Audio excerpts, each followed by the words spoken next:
Hey there, and welcome to the Beginner's Guide to Levitation. My name is Aaron Nace, and you can find me on Phlearn.com. I want to thank you guys for picking up this pro tutorial. I'm really proud of everything that we've done, and I know you're going to really enjoy this pro. So here's a quick intro into the pro and get you guys an idea what you're going to be learning throughout this tutorial.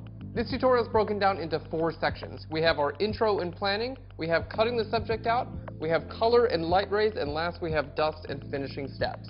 This is the intro and planning section. Basically, we're taking everything you're going to be learning throughout the tutorial and we're creating a plan for it in this section. Thanks again, and let's get into the tutorial.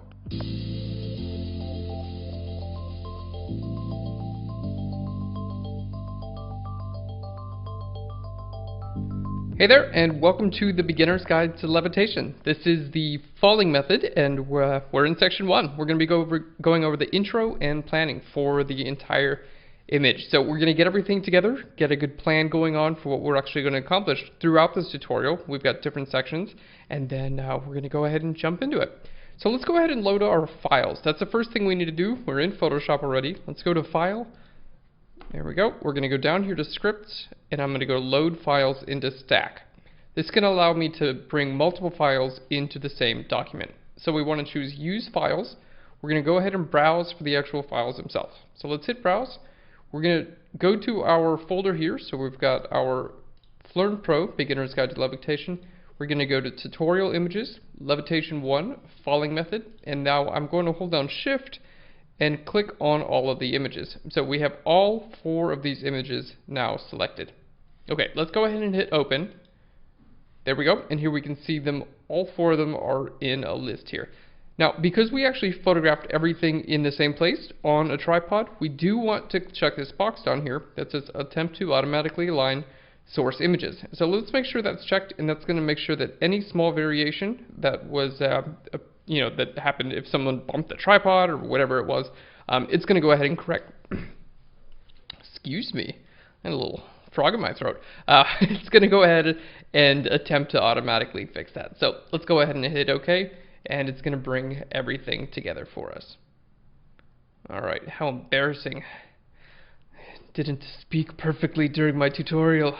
All right, let's go ahead and full screen this, and we're going to just zoom out just a little bit so we can kind of go over each of the different images and kind of talk about what role each of the images is going to wind up playing. So we do have 4 images here, and as you can see, they're all pretty much aligned. So if I turn this one on or off, same with this one, the background should be in the exact same place because we did automatically align them.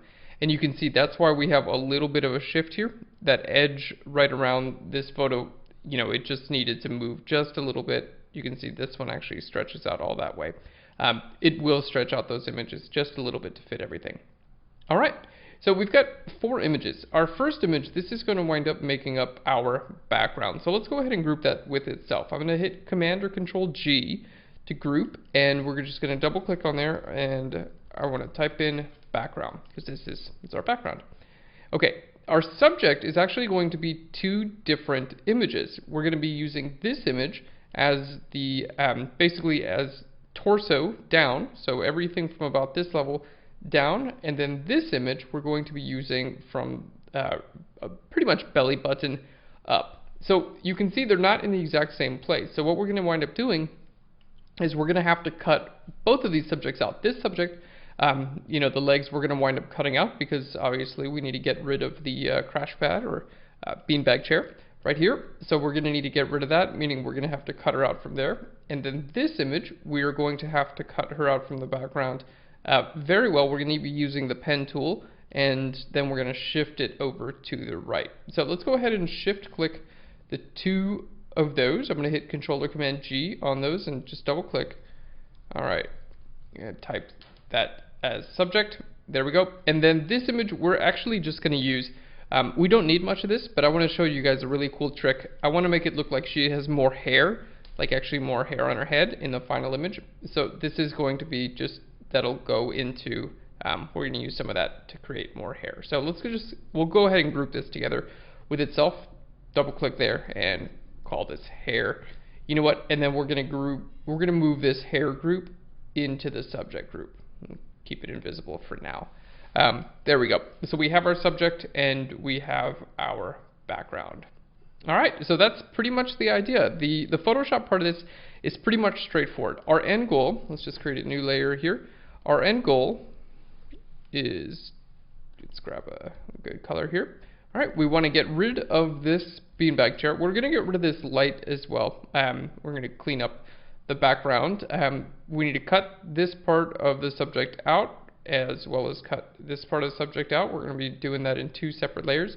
We're going to move that over a little bit to the right, and then we're going to be creating some really cool light rays that are actually going to come through the light there and just give the whole image some general toning and coloring. So before we get started, I'm going to hit C for the crop tool, and we're just going to crop this out right here on the left and the bottom.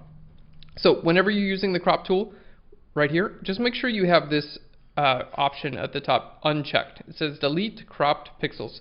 If you have that checked, and you were to delete, crop too much by accident, it would get rid of this area in here permanently. So we want to make sure that's not checked.